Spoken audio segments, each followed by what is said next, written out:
Semoga kita nggak blunder. Amin. Takut nih, takut. Orang sekarang apa-apa diblunderin gitu.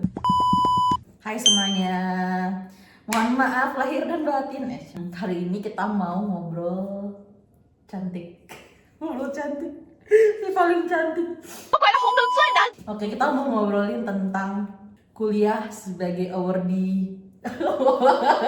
Awardee beasiswa orang tua. Kenalkan, nama aku Bunga. Kika. Aku dulu kuliah di S1 di Jerman, dan ini Kika, saudara aku, Lagi kuliah di Belanda. S1 juga. Ya. Aku ngambil jurusan teknik elektro. Lengkapnya adalah Electrical and Electronic Engineering. Dan aku dulu ngambil S1 Teknik Industri atau Wirtschaft Ingenieurwesen. Teknik Girls. Engineer girls. Jadi kita mau ngobrolin perbedaan antara kuliah di Jerman dan di Belanda. Siapa tahu. Teman-teman di sini ada yang pengen kuliah ke luar negeri, terus pengen cari inspirasi, apa sih namanya? Serta harapan dari obrolan ini. Insight. Oh, That's the right emang Gen Z nih. Inside. Jadi bedanya saya ini Gen milenial, Lia Gen Z, dan gap kita adalah 12 tahun. Jadi mungkin informasi yang aku punya tidak terlalu aktual, tapi kalau dia mungkin lebih aktual. Tapi kan Jerman Belanda tetangga. Kenapa Belanda? Pilih kuliah di Belanda, awalnya pingin FK negeri yang gak keterima. Jadinya ngambil teknik, pingin yang bahasa Inggris, dapatnya Belanda. Alhamdulillah. Kenapa Jerman? Karena nggak tahu ya, kemakan agency.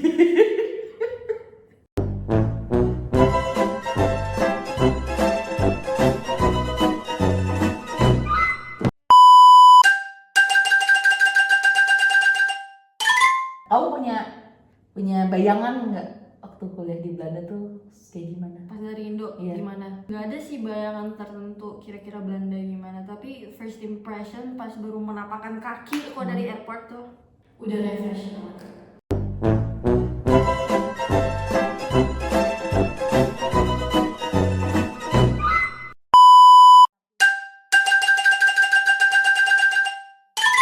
Kayak kalau di Jerman yang bahasa Inggris tuh jarang banget S1.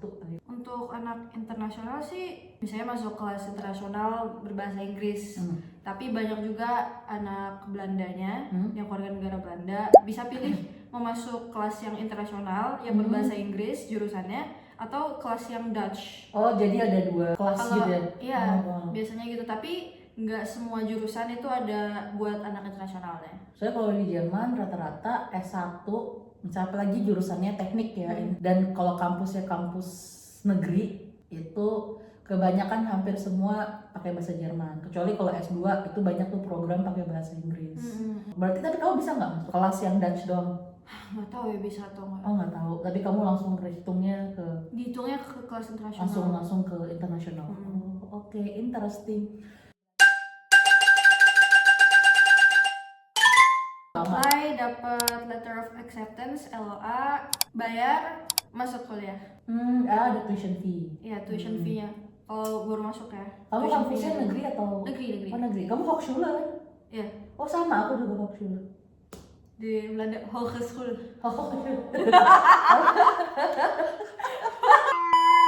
Wah, sedikit ya perjalanannya. Jadi Alhamdulillah. kalau di Jerman itu untuk S1 kebanyakan ya. Apalagi kalau program bahasa Jerman harus studian kolek dulu, harus penyetaraan kebanyakan. Bener. Kalau kamu lulusan sekolah SMA-nya di Indonesia, kalau Malaysia enggak. Malaysia langsung karena dia sistem pendidikannya beda. Kita kalah dari segala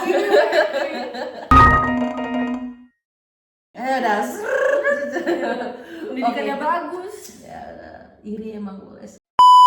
Jadi pertama itu studian college dulu atau pre-college, dan untuk dapat pre-college itu juga susah banget Kika. Karena setiap pre-college itu ada jatah negara.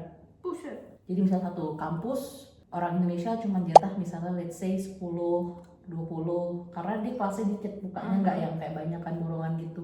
Kalau lancar setahun, habis itu daftar kuliah, terus juga makan waktunya di kelas bahasa karena kan harus kelas bahasa dulu. Benar. Ini S1 ya, kalau S2 kayaknya lebih simpel sih karena nggak ada penyetaraan. Salah satu consideration aku pilih di Belanda juga bukan Jerman karena bahasa. Karena kalau Belanda ya alhamdulillah kan udah bisa bahasa Inggris, Iya, udah punya IELTS juga. Jadi kuliah langsung aja kuliah. Dipakai IELTS ya buat Dipakai harus ada IELTS minimal 5,5 kalau nggak salah. lumayan, oke, tinggi. Tapi kalau Belanda kalau Jerman kan perlu belajar bahasa dulu, Iya, fokus. Kalau di Jerman sistem kuliahnya ada yang namanya, ini beda-beda ya teman-teman, maksudnya ini kebetulan di kampus aku karena di setiap kampus beda-beda. Bener. Tapi hampir semua kayak gini. Jadi di Jerman tuh ada regel atau peraturan yang terkenal namanya Driversuch. 3 kali ujian gagal Goodbye. langsung DO, Exmat. Kalau di Belanda setiap ujian itu tuh dikasih 2 kali kesempatan. Tapi misalnya tetap gak lulus juga bisa diambil tahun depannya. Tapi tergantung, itu biasanya untuk tahun kedua ke atas yang boleh kayak gitu. Nah jadi untuk kampus aku ya, tahun pertama itu total creditsnya ada 60. Minimal untuk bisa lanjut ke tahun kedua itu harus punya 45 credits. Jadi kalau creditsnya di bawah 45 bisa di DO. Pada tahun pertama? Ya, kalau di DO itu tuh bisanya pindah jurusan lain gitu, nggak boleh di jurusan yang sama.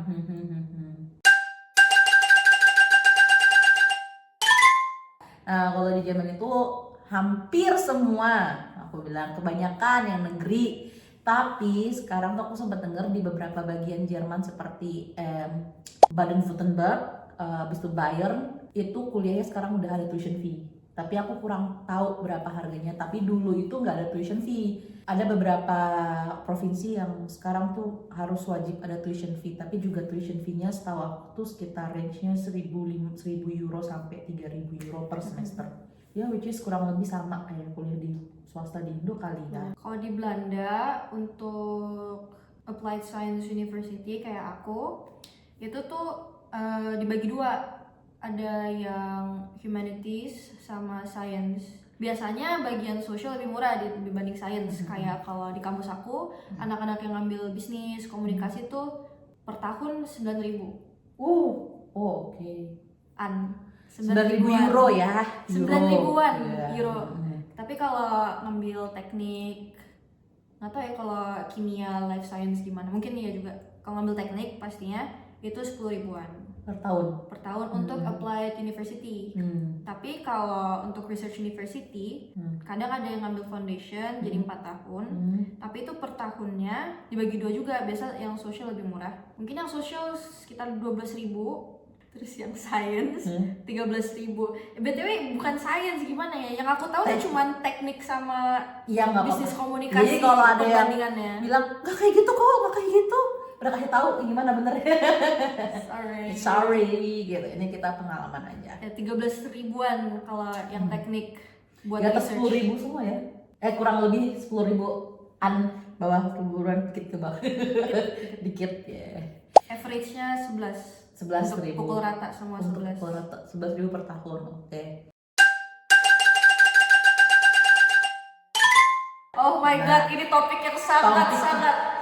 Aku tuh nggak bisa ngomong karena nggak bisa ngomong. Aku akan ngomong pada tahun aku ya, karena dulu tuh udah 10 tahun yang lalu, sedangkan dia kan masih baru, masih fresh banget nih gitu kan. Sedangkan kalau aku tuh udah 10 tahun yang lalu, tapi kalau aku mendengar sekarang tuh udah jauh berbeda, sampai 2 kali lipat lebih mahal. Kan Kika udah sering nih bolak-balik Jerman, Belanda, pasti kan melihat, Kika bisa membandingkan harga kos, bisa let's say kayak harga grocery atau apa. Menurut Kika yang melihat tuh bagaimana gitu di Jerman sama Belanda? Abis bolak-balik Jerman Belanda sih untuk groceries.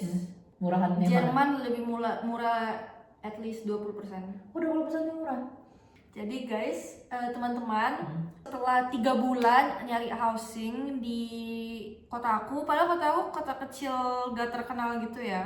3 bulan udah subscribe website. Tuh subscribe website tuh harus bayar BTW 40 euro bayar. Oh ya, per bulan? mikirinnya tuh stres banget, nggak ada yang mau menerima viewing dan lain-lain. Akhirnya dapat lewat agen, itu pun tetap mahal per bulannya. Jadi untuk kamar sepetak Kurang 10 meter persegi, satu apartemen tuh harusnya 4 orang tapi sekarang lagi 3 orang, 515 euro. Itu termasuk paling murah? Enggak, itu termasuk mahal. Oh, termasuk mahal. Oke. Mahal banget sih harga, karena orang yang datang ke sini tuh udah makin banyak ya.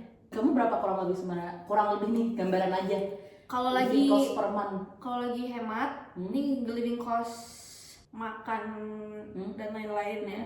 Kalau lagi hemat 150. Oke. Kalau hemat asuransi naik bus kali-kali jarang ya kalau soalnya busnya mahal. Habis itu banyak masak, jarang makan keluar 200. Tapi kalau boros ya, kalau lagi boros bisa sampai 400. Kalau lagi aduh kalap, lagi in stuff, aku lagi stres, I need money gitu ya. Kalau ada I big need purchase, gini. kalau di bulan itu ada big purchase, pasti bisa lah 400 ke atas. Nah ya, kalau tahun 2013 Ya, nggak adil banget. Aku nggak tahu sekarang berapa, karena dulu itu tempat tinggal aku aja untuk studio, bayangin studio, dan dulu aku tinggal di kota Dresden ya, kota yang tempat itu cukup kota besar ya. Itu untuk studio apartemen aja 260 Kika. Itu gedenya sekitar 20-an. Murah banget, gede banget. Ada dapur kan di dalam sekarang, tapi mungkin harga range itu udah 450 minimal. Udah, tapi tetap aja masih murah kan student apartemen. Tapi tetap aja. Dulu itu ibarat kata uang 450 euro itu mungkin cukup untuk kehidupan 1 bulan, dan termasuk asuransi sama termasuk tempat tinggal. Sekarang 450 itu kayak punten Numpang lewat doang buat bayar uang sewa.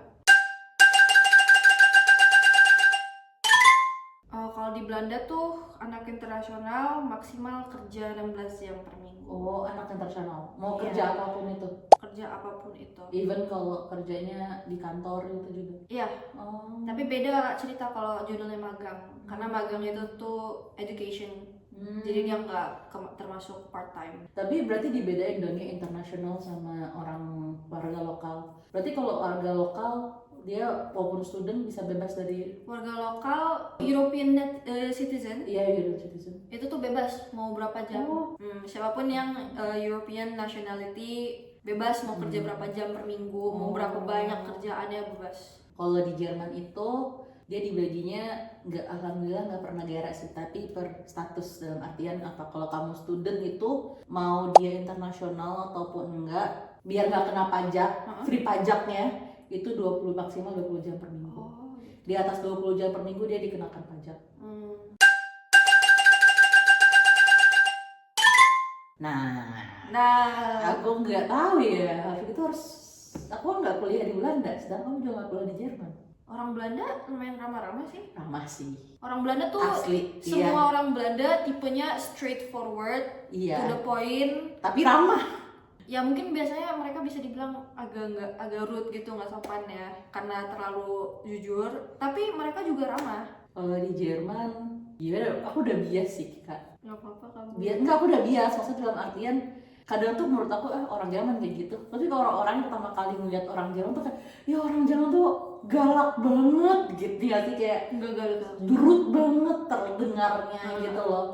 Karena mereka straightforward, tapi mereka tuh nggak friendly. Oh, nggak friendly. Friendly-nya tuh standar friendly beda gitu loh. Tika. Belanda friendly banget. Iya, aku bisa ngomong gitu. Belanda friendly banget. Aku bolak-balik ke Jerman, orang Jerman friendly, tapi orang Belanda lebih friendly lagi. Kayak ada, iya aku merasakan itu. Orang sih. Belanda Iya. suka banget ngobrol.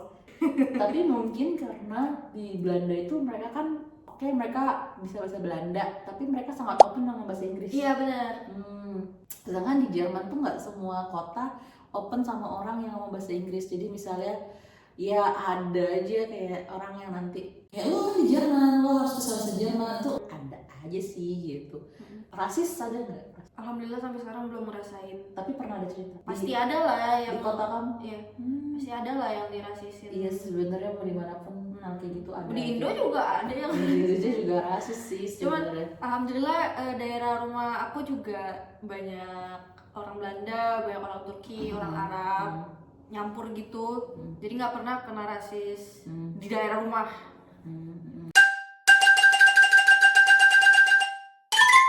Nah itu untuk costnya Jerman menurut aku lebih murah dibanding Belanda tuh mahal banget, salah satu yang paling mahal di Eropa.